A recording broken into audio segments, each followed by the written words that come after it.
नमस्कार, मैं हूं मोहम्मद आसिफ और आप देख रहे हैं SPN 9 न्यूज़।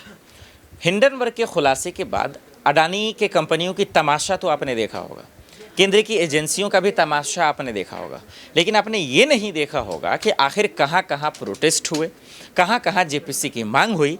इसके बावजूद मोदी सरकार पे फर्क ही क्यों नहीं पड़ा? क्यों ना तो हिंडनबर्ग पे जो है जांच हुई और ना ही मोदी सरकार ने जो है अडानी की जांच करवाई। आपने देखा सुप्रीम कोर्ट के आदेश आए कमेटी बनाने के, इसके बावजूद उनको फ़र्क नहीं पड़ा।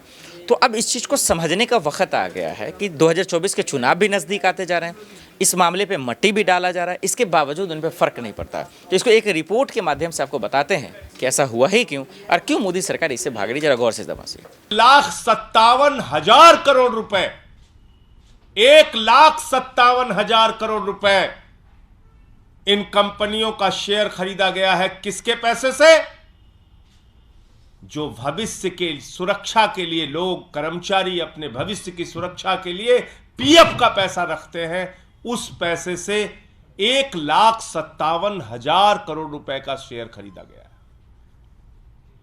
करीब करीब 38,000 करोड़ रुपए का सालाना शेयर उन पैसों से खरीदा जाता है।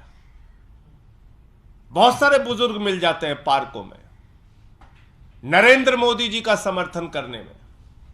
मैं आज सभी उन अंकल्स से कहना चाहता हूं, आंटी से कहना चाहता हूं, ध्यान से जरा सोचिए कि क्या हो रहा है आपके साथ। आपका पैसा उठाकर किस तरह से पानी की तरह बहाया जा रहा है। नरेंद्र मोदी जी आपके भविष्य के साथ किस तरह से खिलवाड़ कर रहे हैं, जरा सोचिए। और पार्कों में बैठिए और चर्चा कीजिए तो थोड़ी चर्चा इस पे भी कीजिए। वो सारे अंकल आंटी जो मोदी जी का नारा जोर जोर से लगाते हैं, आपका पैसा उठाकर नरेंद्र मोदी जी ने 1,57,000 करोड़ रुपए PF का पैसा, इस देश के 28 करोड़ लोगों का पैसा उठाकर 50 प्राइवेट कंपनियों के शेयर खरीदने में लगा दिए। और मजेदार बात देखिए, हिंडनबर्ग की रिपोर्ट आई, सबने आगाह किया, भाई अब तो संभल जाओ, अब तो सावधान हो जाओ।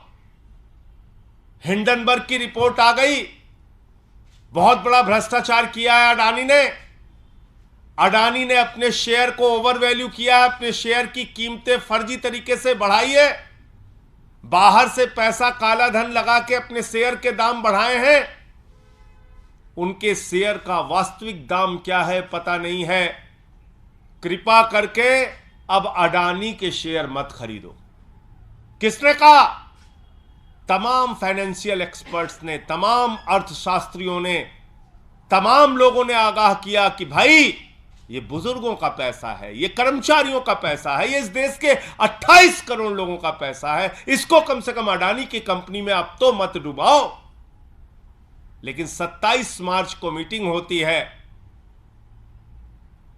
ETFO बोर्ड की, और उस बोर्ड में जो चेयरमैन होते हैं वो होते हैं आदरणीय देश के श्रम मंत्री भूपेंद्र यादव जी। भूपेंद्र यादव जी जो देश के मंत्री हैं, वो उस बोर्ड के चेयरमैन हैं। ये रिपोर्ट भी आ जाती है, आगाह भी किया जाता है कि भाई आप कर्मचारियों की जीवन से जुड़ा हुआ उनके भविष्य की निधि जो रखी है, उनके लिए जो PF का पैसा उनके संकट के समय में काम आता है, कम से कम ये पैसा अडानी के ग्रुप पे मत लगाइए। लेकिन बावजूद इसके वो पैसा अडानी की उन 2 कंपनियों में फिर लगाया जाता है। क्या प्रेम है आपका अडानी से?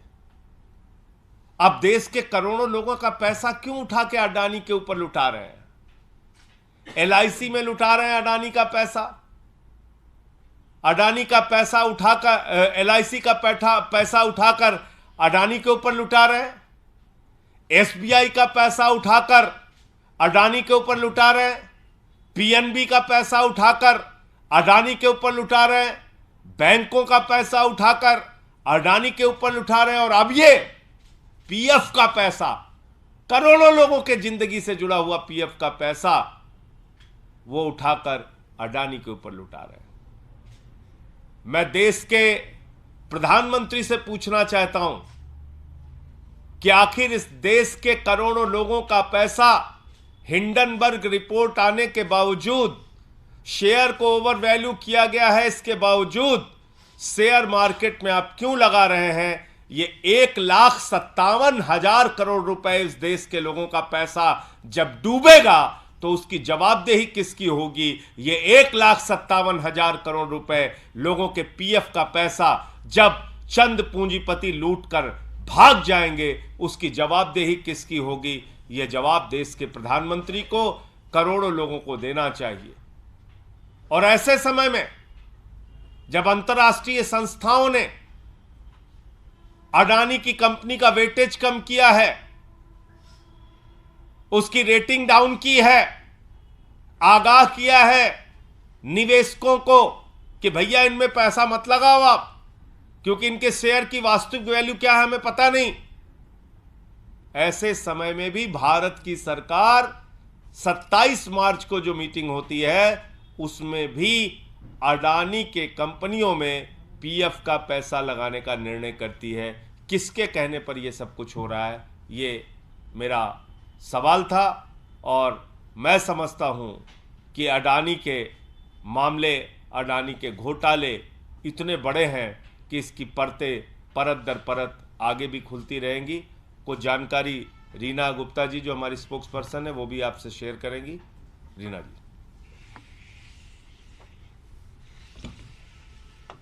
देश के करोड़ों लोग स्टॉक मार्केट में अपना पैसा लगाते हैं। आपने अक्सर सुना होगा कि लोग कहते हैं निफ्टी 50 खरीद लीजिए। हमने निफ्टी खरीदा है।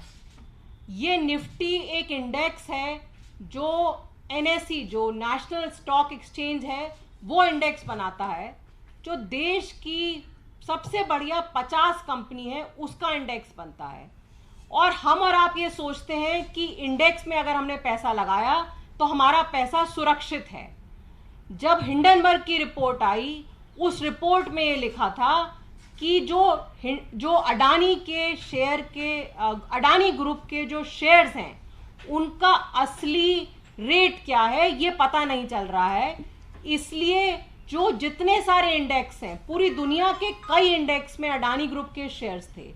वो जैसे अमेरिका का एक सबसे बड़ा इंडेक्स है मॉर्गन स्टैनली का इंडेक्स।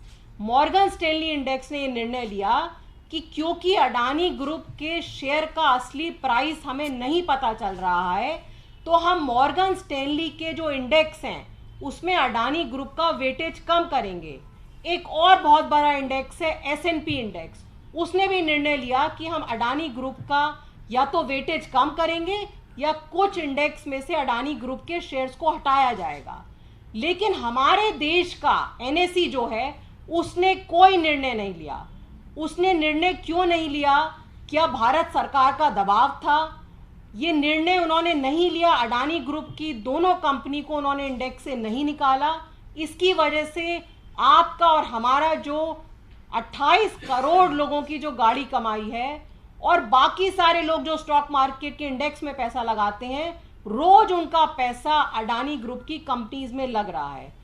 आज हमारी ये मांग है कि जब तक सुप्रीम कोर्ट की कमेटी अडानी ग्रुप की कंपनीज को क्लीन चिट नहीं देती है, तब तक देश के छोटे निवेशकों का पैसा बचाने के लिए सरकार को अडानी ग्रुप की दोनों कंपनीज को NSE से हटाना चाहिए। आपने देखा कि विपक्ष जो है तीखे हमला कर साफ शब्दों में कह रहा है, खुलेआम खुल्लम खुल्ला कह रहा है कि भाई मोदी सरकार का इसमें हाथ है। चाहे वो राहुल गांधी हो या फिर खड़गे जी हों या फिर आम आदमी पार्टी की तरफ से केजरीवाल या संजय जी हों, सब लोगों ने खुलकर कहा कि इस घोटाले में मोदी जी का हाथ है। इसके बावजूद उनको फ़र्क नहीं पड़ा।